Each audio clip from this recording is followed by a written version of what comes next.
Here we go. Good evening and welcome back. Tonight we hit the streets of Jeddah as we go into round two. We'll shortly be followed by live commentary from Blobby Butler, and that will be approximately 8 p.m. Last week we were at Bahrain and had an awesome first race of the season. We had 19 drivers out of the 20 on the grid, and we only had one DNF, which was Ronnie. We had battles up and down the entire grid. It didn't matter where you look on that track map, there was someone battling with someone. So that was awesome. That was awesome to see, and it was awesome to be a part of. I think AM stole the show. I think his quali lap just seemed to come out of nowhere, to be honest, come out of the blue to us all. He maintained that for the entire race as well. He just seemed to have that sort of next step pace over the rest of us. So didn't expect that from him at all. Literally just come out of the blue. It was a bit of a shock to us all, but I think he shows to us now all that he means business for this season moving forward. So fair play, and good luck to him. And just shows the Americans, they don't just do left turns, do they? they do know how to race. Obviously Simon got P2 as well. I predicted that he'd have a strong performance in Bahrain, but he showcased his great knowledge of Bahrain and once again stepped up to a podium in Sakhir. I just think it's one of them circuits. He just seems to always get on the podium, seems to always perform well there. So yeah, fair play. And then yeah, I grabbed the final podium spot, much to my surprise. I mean, Colin's pace behind me was rapid, and so was Joker's, and it was a little bit worrying. I think for me, luckily, that scare was put to bed because you had Joker and Colin battling each other, slowing each other down, and that gave me a bit of breathing space. So thankfully for that, I managed to keep that P3, but Colin and Joker were definitely in with that chance of that podium had they not slowed each other down. And then going ahead to the Pro-Ams, Miller Vanilla, I mean, I put him down as one of my top three, and yeah, I think for the Pro-Ams he was incredibly strong and took that P1 spot with no problem.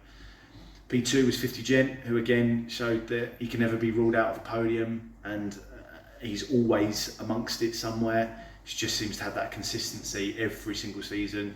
Someone we don't actually mention a lot, to be honest, because we kind of forget about him, but he always seems to be there. So fair play, 50. And then Sainty, P3. Again, very similar. He's somebody you don't tend to mention very much, but he just always seems to pop up, and he's always in the better end of the race.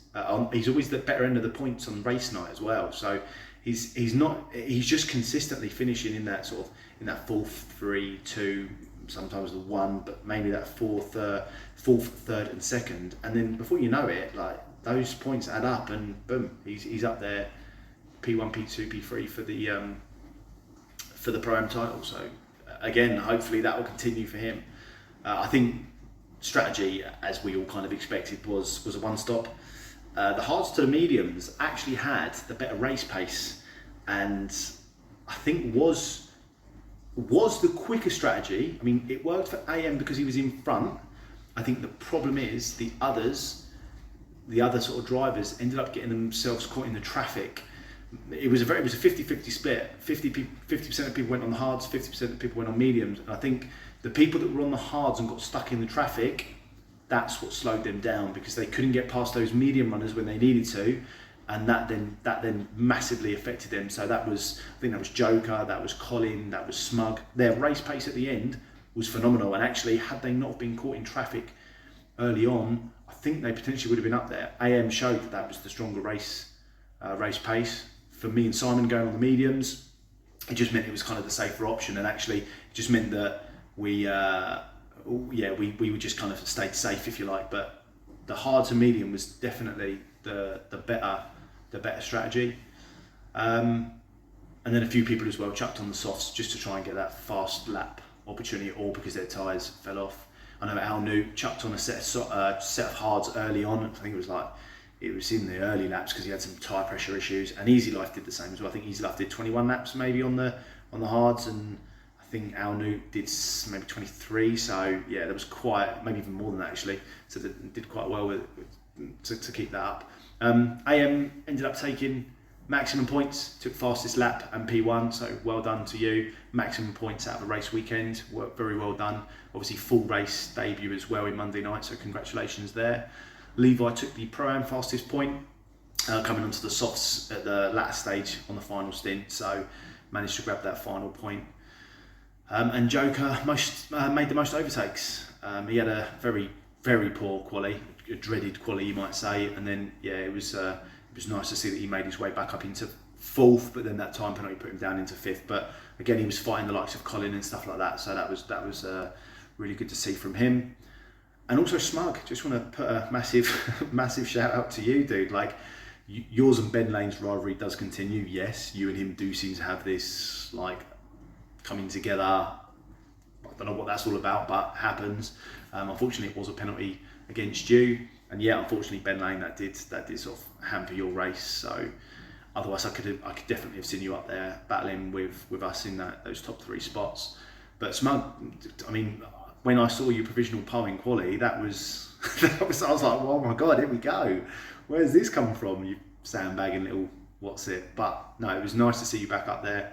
Unfortunately, I personally think your bold strategy is what cost you again, and this tends to happen more often than not. But I think we wouldn't change you for the world, mate. So you keep doing that.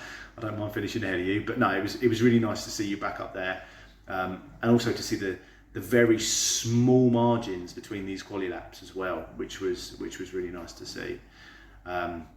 It's just it's just a shame that you had the best strategy for the race pace, but unfortunately when it sees you finishing mid-table, it's not that great. And then lastly, before we move on to Smug, just because he'll start talking about Jeddah, and obviously over to Blobby, just want to say massive congratulations to AlphaTauri. They look to have cemented themselves as the team to beat on Monday night. So Miller Vanilla for the Pro-Am, Colin for the Pro. They were both up there, both putting a very strong performance, and I think they are going to be the constructors a bit to beat. So very well done, guys. Congratulations, and see you on the streets of Jeddah. Thank you, Swanton, for that. It was such an excellent race last Monday in Bahrain. Hope you all enjoyed it on the stream. Tonight, we're heading to Saudi Arabia, Jeddah, a circuit that's been on the calendar since 2001. 6.1 kilometres in length. It's quite a tricky circuit, 27 corners, but most of them, let's be honest, are flat out, left, right, blind with the barriers so close.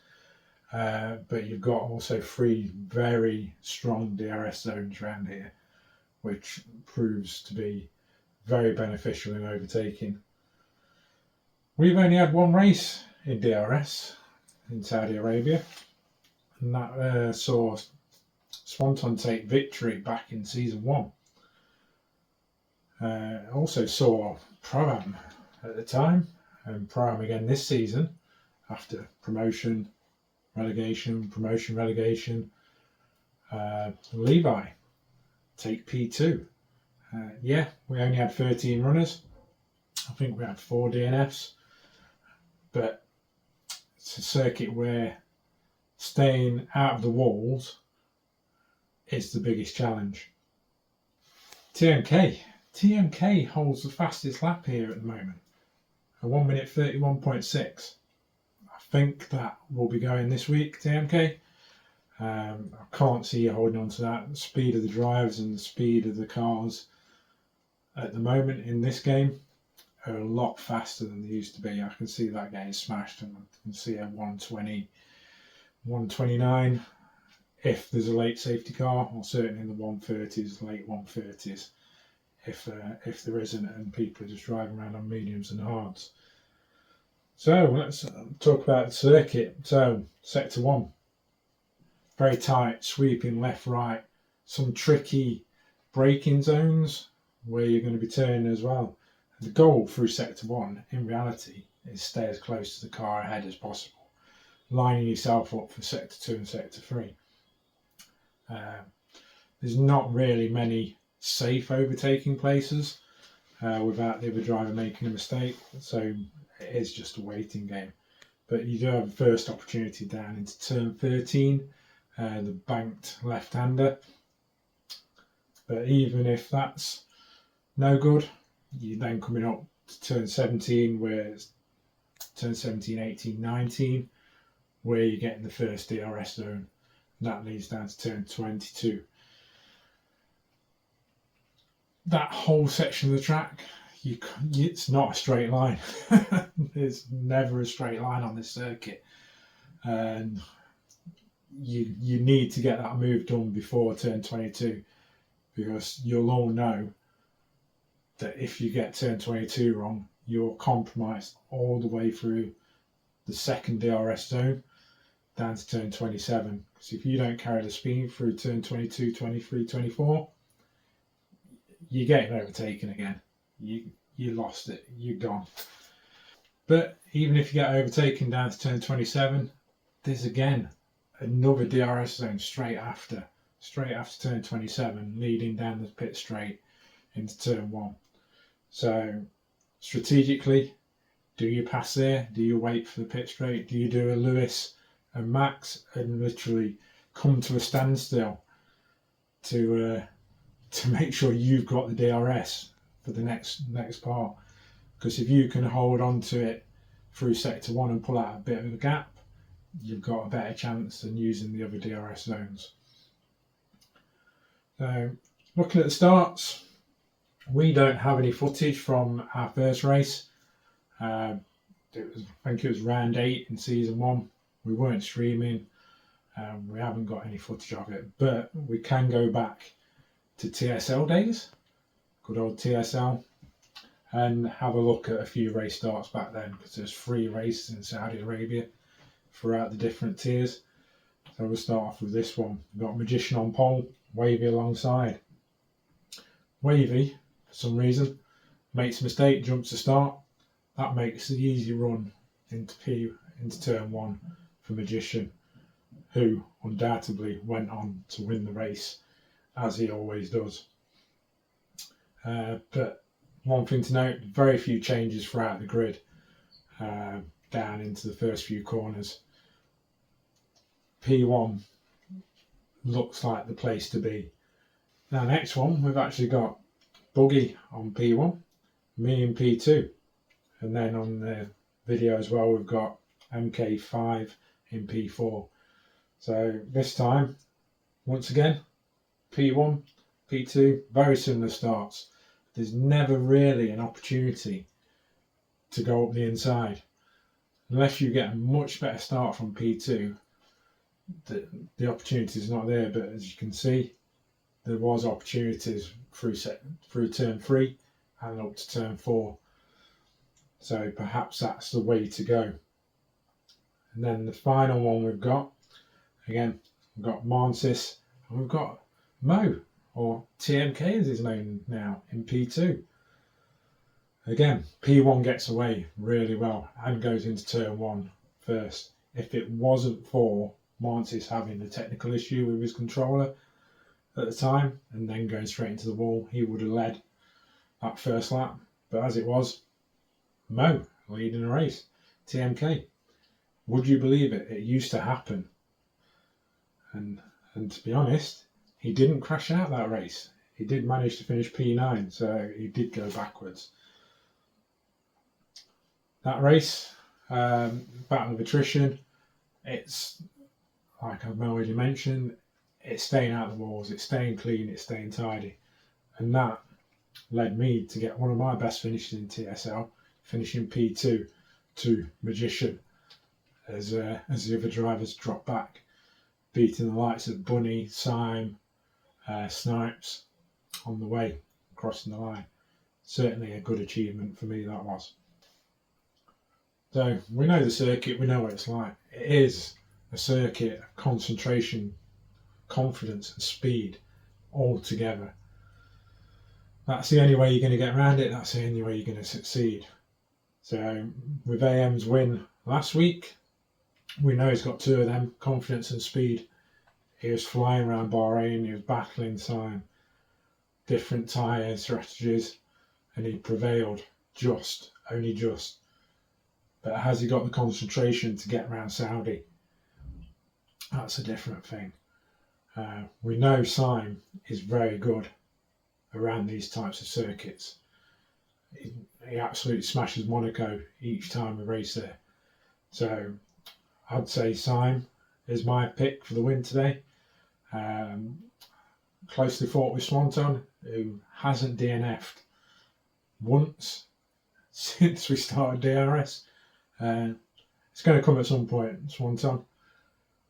Can only hope it's tonight, but it's going to come at some point. Terms for the other, so Pro-Ams,